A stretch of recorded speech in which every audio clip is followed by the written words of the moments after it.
बानी पीटीआई की हिरासत का फैसला बैनुल-अक़वामी कानून की खिलाफ वर्जी करार। अक़वाम मुत्तहिदा के इंसानी हकूक़ के वर्किंग ग्रुप के कानून की राय सामने आ गई। बानी पीटीआई की गिरफ्तारी के लिए जुल्फ़ी बुखारी ने पटिशन दायर की। पटिशन में बानी पीटीआई की फौरी रिहाई का मुतालबा किया गया। वर्किंग ग्रुप ने तशवीश जाहिर की है कि बानी पीटीआई को अपने दिफा का हक नहीं दिया गया। वकलाए सफाई से इजरा का हक लेकर सरकारी वकील को दिया गया। दूसरी जानिब वफाकी वज़ीर कानून सेनेटर आज़म नीलतारा ने बानी पीटीआई की गिरफ्तारी को दाखिली मामला करार दे दिया। कहा, खुद मुख्तार रियासत के तौर पर पाकिस्तान में अदालतों के जरिए आइन और मरवजा कानून पर अमल होता है। बानी पीटीआई को मुल्की आइन कानून और आलमी उसूलों के मुताबिक तमाम हुकूक हासिल हैं। वो एक सजा याफ्ता कैदी के तौर पर जेल में है।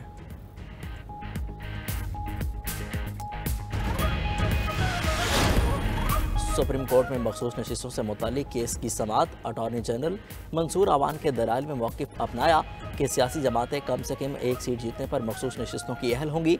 मखसूस नशिस्तों से मुतालिक 2002 में आर्टिकल 51 को बरोकार लाया जाएगा। आइन के मुताबिक किसी सूरत कोई नशिस्त खाली नहीं छोड़ी जा सकती। मखसूस नशिस्तें इंतखाबात में हिस्सा लेकर जीतने वालों को ही दी गई। जस्टिस मंसूर अली शाह ने रिमार्क्स किए कि माजी में भी कभी आज़ाद अरकान का मामला अदालत में नहीं आया। जस्टिस अतर मिनल्लाह ने कहा, गैर आइनी इक़दामात दुरुस्त करने की जिम्मेदारी अदलिया की है। एक जमात के वोटर्स को इंतखाबी अमल से बाहर कर दिया गया। जस्टिस मुनीब अख्तर बोरे, इलेक्शन कमीशन ने सुप्रीम कोर्ट के फैसले की गलत तशरीह की। अगर मुतबादिल तरीके से मौजूद हैं तो दुरुस्तगी होनी चाहिए।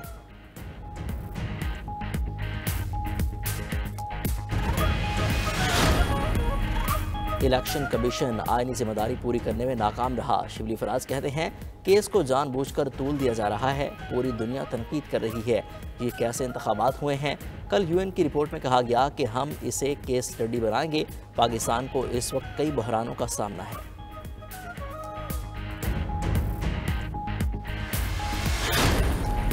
इस्लामाबाद हाई कोर्ट में सियासी जमात से इंतखाबी निशान वापस लेने से मुतालिक केस।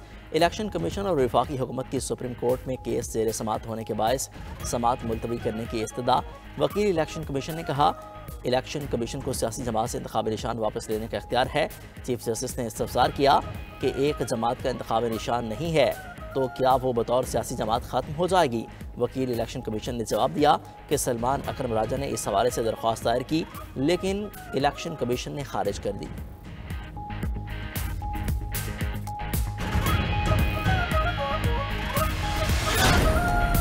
जस्टिस बाबर सत्तार और उनकी फैमिली के ज़ाती डाटा लीक्स केस में अहम पेशरफ्त। इस्लामाबाद हाई कोर्ट ने सोशल मीडिया वेबसाइट एक्स से तहकीकात में ताउन की दरख्वास्त कर दी। रजिस्ट्रार हाई कोर्ट ने समाजी राब्ते की वेबसाइट एक्स के चीफ लीगल ऑफिसर को ख़त लिख दिया। ख़त वज़ारत ख़ारजा और अमरीका में पाकिस्तानी हाई कमीशन के जरिए भेजा गया। लिखा कि ज़ाती डाटा लीक करने के अकाउंट की शनाख्त में मुआवनत करें और पाकिस्तानी तहकीकाती इदारों को मुतल्लिका मालूमात फराहम की जाएँ। ख़त में एक्स की जानिब से बरतानिया और भारतीय हुकूमतों की मुआवनत का हवाला भी शामिल है।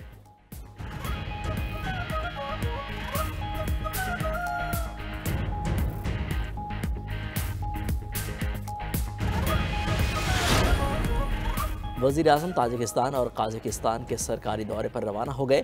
शहबाज शरीफ आज से 4 जुलाई तक दोशंबा और आस्ताना का सरकारी दौरा करेंगे। कल से 4 जुलाई को आस्ताना में SCO council of heads of states और SCO प्लस के सरबराही इजलासों के लिए काज़ाकिस्तान जाएंगे। नायब वज़ीर आज़म और वज़ीर ख़ारजा इसहाक़ डार और काबीना के दीगर सीनियर अरकान भी हमरा हैं।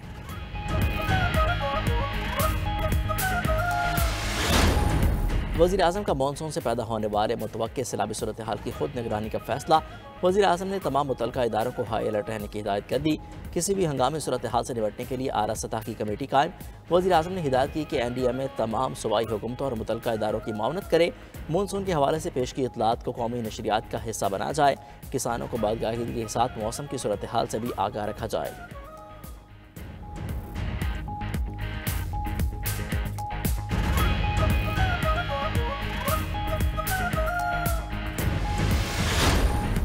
ज़ुल्फ़िकार भुट्टो का नाम क्यों लिया? पीपल्स पार्टी ने मुत्तहिदा से माफ़ी मांगने का मुतालबा कर दिया। सईद गनी का कहना है कि खालिद मकबूल सिद्दीकी ने एक बार फिर नफरत की सियासत को फ़रोग़ दिया। अपनी घटिया सियासत चमकाने के लिए लोगों के जहनों में नफरत खोलें। सिंध के बेशतर मसाइल के ज़िम्मेदार आप हैं। कराची की बर्बादी भी MKM के आने के बाद हुई। कोटा सिस्टम ज़ुल्फ़िकार भुट्टो ने नहीं, लियाकत अली खान ने मुतारिफ़ करवाया था ताकि बंगालियों को नुमाइंदगी मिल सके। शहीद ज़ुल्फ़िकार भुट्टो के खिलाफ बात करने पर मुत्तहिदा माफ़ी मांगे। मुत्तहिदा की प्रेस कॉन्फ्रेंस ने पीपल्स पार्टी की नींदें उड़ा दी हैं। Opposition leader Sindh assembly Ali Khurshidi कहते हैं, सिंध में तालीम, सेहत का निज़ाम और इंफ्रास्ट्रक्चर तबाह हो चुका है। शाहिद खकान अब्बासी का हुकूमत पर अपने अखराजात 25% बढ़ाने का इल्ज़ाम। बोले पाकिस्तान दुनिया का वाहिद मुल्क है जहां टैक्स की अदायगी पर भी टैक्स लगा दिया गया।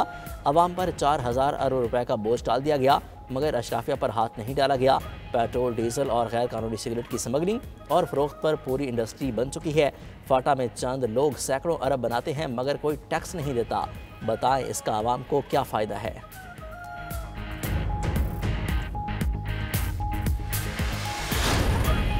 वफाकी बजट में खाम माल पर सेल्स टैक्स लगने से अद्वियात की कीमतों में इजाफा। अद्वियात मरीज की पहुंच से और दूर हो गई। दुकानदारों का कहना है कि हुकूमत सेल्स टैक्स लगाने का फैसला वापस ले ताकि गरीबों को सस्ता इलाज फराहम हो सके। उधर नए बजट के इतलाक़ के बाद सीमेंट, ईंट और बजरी की कीमतों में इजाफा। सीमेंट की बोरी 1210 से बढ़ाकर 1470 रुपये कर दी गई। ईंटों की कीमत भी 15,000 रुपये से बढ़ाकर 17,000 रुपये तक पहुँच गई। बढ़ती महंगाई पर 92 न्यूज़ आवाम की आवाज़ बन गया।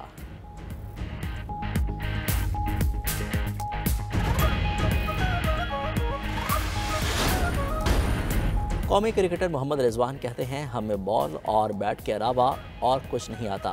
खेलते वक्त सब हिलाली परचम को फौकियत देते हैं। जो लोग तनकीद का सामना नहीं कर सकते, किसी टूर्नामेंट से बाहर होने की एक बात नहीं, बहुत सी वजूहात होती हैं। टीम को बेहतर करने के लिए चेयरमैन को सर्जरी का हक है।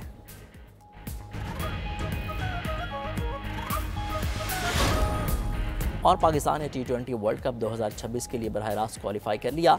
ICC के मुताबिक पाकिस्तान ने T20 फॉर्मेट में बेहतर रैंकिंग की बुनियाद पर क्वालिफाई किया। T20 वर्ल्ड कप के लिए मेज़बान भारत और श्रीलंका समेत 12 टीमों ने क्वालिफाई किया।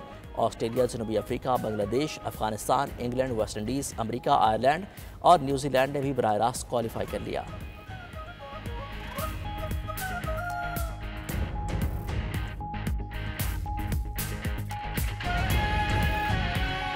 और पाकिस्तान ने T20 वर्ल्ड कप 2026 के लिए बराह रास्त क्वालिफाई कर लिया। ICC के मुताबिक पाकिस्तान ने T20 फॉर्मेट में बेहतर रैंकिंग की बुनियाद पर क्वालिफाई किया। T20 वर्ल्ड कप के लिए मेज़बान भारत और श्रीलंका समेत 12 टीमों ने क्वालिफाई किया। ऑस्ट्रेलिया, जनूबी Africa, Bangladesh, Afghanistan, England, West Indies, अमरीका, आयरलैंड और न्यूजीलैंड ने भी बराह रास्त क्वालिफाई कर लिया।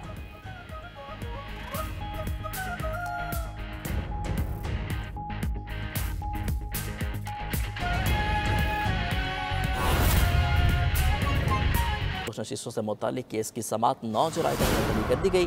चीफ जस्टिस ने रिमार्क्स दिए कि अदालत इंसाफ के तकाज़ों का नहीं, आइन और कानून का इतला करती है। नज़रिया ज़रूरत के तमाम फैसलों में इंसाफ के तकाज़ों का जिक्र ही नहीं। जब कुछ ठोस शवाहिद न हो तो इंसाफ की अपनी मर्जी की तशरीह की जाती है। किसी जज से बदनीयती मंसूब नहीं कर रहा। जस्टिस अतर मिल्लाह ने रिमार्क्स दिए, ये साबित हो चुका है कि इलेक्शन कमीशन ने अदालती फैसले की गलत तशरीह की। क्या आइनी इदारे की जानिब से गैर आइनी तशरीह की अदालत तौसीक कर दे? क्या आप चाहते हैं कि हम नज़रिया ज़रूरत को दोबारा जिंदा कर दें? जस्टिस मंसूर अली शाह ने कहा, लोगों को इल्म था कि आज़ाद करार दिए गए उम्मीदवार PTI के हैं। मुकम्मल इंसाफ का इख्तियार और कहाँ इस्तेमाल करना है जब अदालत पूरी तस्वीर ही ना देख सके? क्या अदालत आंखें बंद कर ले? क्या अदालत आंखें बंद कर ले? जस्टिस मुनीब अख्तर ने रिमार्क्स दिए, इलेक्शन कमीशन उन्हें पार्लिमानी जमात मान कर कैसे नशिस्तों से महरूम कर सकता है? इलेक्शन कमीशन पार्लियामेंट को बता रहा है कि हमारे रिकॉर्ड में ये जमात पार्लिमानी है। सवाल ये है कि आज़ाद अरकान कहाँ से आए? असल मसला इलेक्शन कमीशन की गलती के सबब पेश आया। इलेक्शन कमीशन ने सुप्रीम कोर्ट के फैसले की गलत तशरीह की है। आपको अपडेट करते चलें कि सुप्रीम कोर्ट में मखसूस नशिस्तों से मुतालिक केस की समाअत 9 जुलाई तक मुलतवी कर दी गई। चीफ जस्टिस ने रिमार्क्स दिए हैं कि अदालत इंसाफ के तकाज़ों का नहीं, आइन और कानून का इतलाक़ करती है। नज़रिया ज़रूरत के तमाम फैसलों में इंसाफ के तकाज़ों का ही जिक्र है। जब कुछ ठोस मवाद न मिले तो इंसाफ की अपनी मर्ज़ी की तशरीह की जाती है। किसी जज से बदनीयती मंसूब नहीं कर रहा। जस्टिस अतर मिल्लाह ने रिमार्क्स दिए, ये साबित हो चुका कि इलेक्शन कमीशन ने अदालती फैसले की गलत तशरीह की है।